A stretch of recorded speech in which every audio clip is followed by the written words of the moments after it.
Today I'll be showing you guys how to make this layered fall off setup, so that way you can have a nice snow or moss on top with a fringe optional edge, and that way you can rotate your objects any way you want and it will always maintain snow, moss, or anything you want to put on top. So let's get into it. As always, here we are in a brand new project, and we start out with creating a material, Falloff. Go ahead and just open it up. Turn on use material attributes and search for material attribute layers. Plug this in, and that is all we need to do here. Then let's make our material layer, Falloff. And here, for simplicity, I'm just gonna add 3 attributes for myself. I'm gonna add the base color, I'm gonna add the normal, and I'm gonna add the roughness. So I can plug in 3 texture sample parameters that I'm gonna get for Megascans.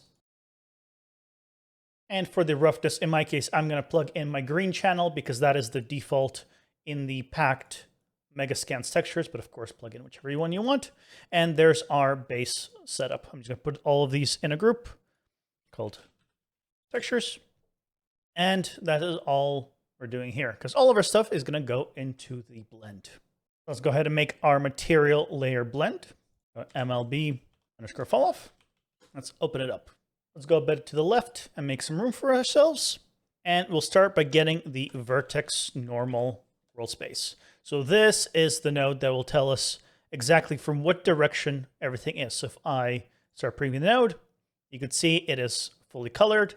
And if we get a channel mask parameter and we say the fall off direction with a default of blue, which is the top down, and we preview this, you can see right away we now have a top-down mask. And if you want to adjust this, then I mean, there you go, you have it. But we want to add a lot more controls to this. Starting off with the position of it.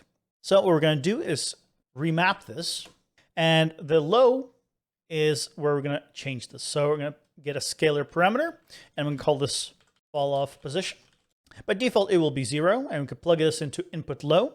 And now if I start previewing it and I change this, let's say 0.3, you can see it goes up. And if I do negative 0.3, it goes down. So this is how we're able now to position that middle line higher or lower and get it exactly where we want it.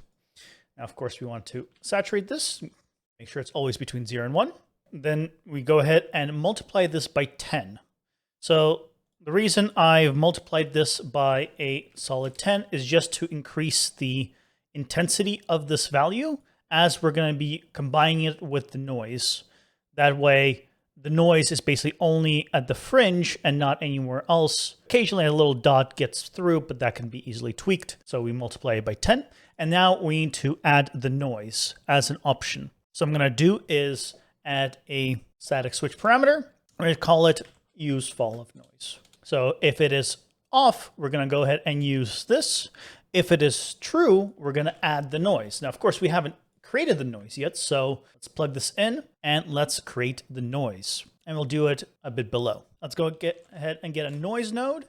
And for this, what we're going to need to do is change it from simplex to fast gradient, in my opinion. Simplex is 77 instructions. Fast gradient is only 16 per level. It's only 1 texture lookup. It is pretty optimized. It still uses the UVs. This is the one I've liked using the most. So what we're going to do is we're going to get a texture coordinate node. And then for scale, we're going ahead and divide it.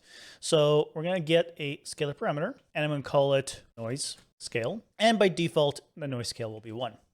So instead of plugging this in directly, I'm actually going to divide it again by a factor of 10.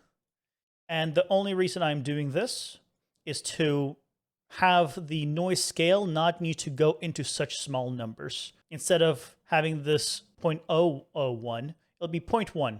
So that's the only reason I'm doing this. It's for ease of use. Then, because this is now a 3D noise, we need to append a vector to this. So we're just going to go ahead and append 0. So we have an XYZ, and we're going to go ahead and add an offset to it. So I'll create a noise offset X and duplicate it for noise offset Y, and of course, noise offset Z. I'm going to go ahead and append all of these and add it all in. And for preview, we now have a noise. This is our complete noise, but of course, it's all going to be combined, so we don't need to worry about it like this. We have our noise that we need, and so we can do a named reroute and just call it noise and put it all in a comment. And now in here, we can go ahead and pull it up. Let's grab our noise from our named reroute, plug it in. And now if I preview our add node, you could see that it has the fringe where we want it, but it also has all of this below, right? And we don't want all of this below. So now how do we get rid of it? All we need to do from the switch, we're going to go ahead and remap it one more time. And this is where we're going to control the intensity. So right now, if I preview this, and it's currently off on this, but let's make it default value is true, so we can see it previewed with it on.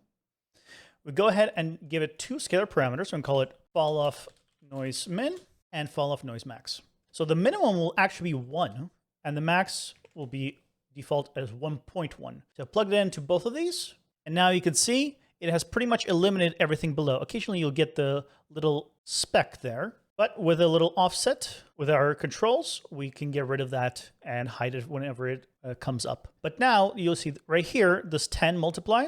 If I change it to 1, you see this is why we get the 1.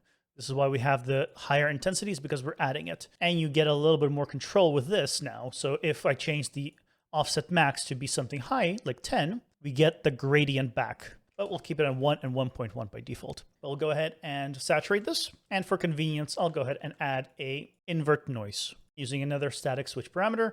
So by default, it'll be false. And we'll do 1 minus for the true. And finally, we just go ahead and multiply this entire thing by another scalar parameter, and it's going to be our Falloff strength. Default will be 1, so this way we can control the final output. And here we can go ahead and plug it in. Since it's right here, I'll go ahead and put this all in a comment. Go ahead, stop previewing this. Now, of course, all turns off because nothing is in here by default. But that is pretty much all we need. So let's go ahead and try this out.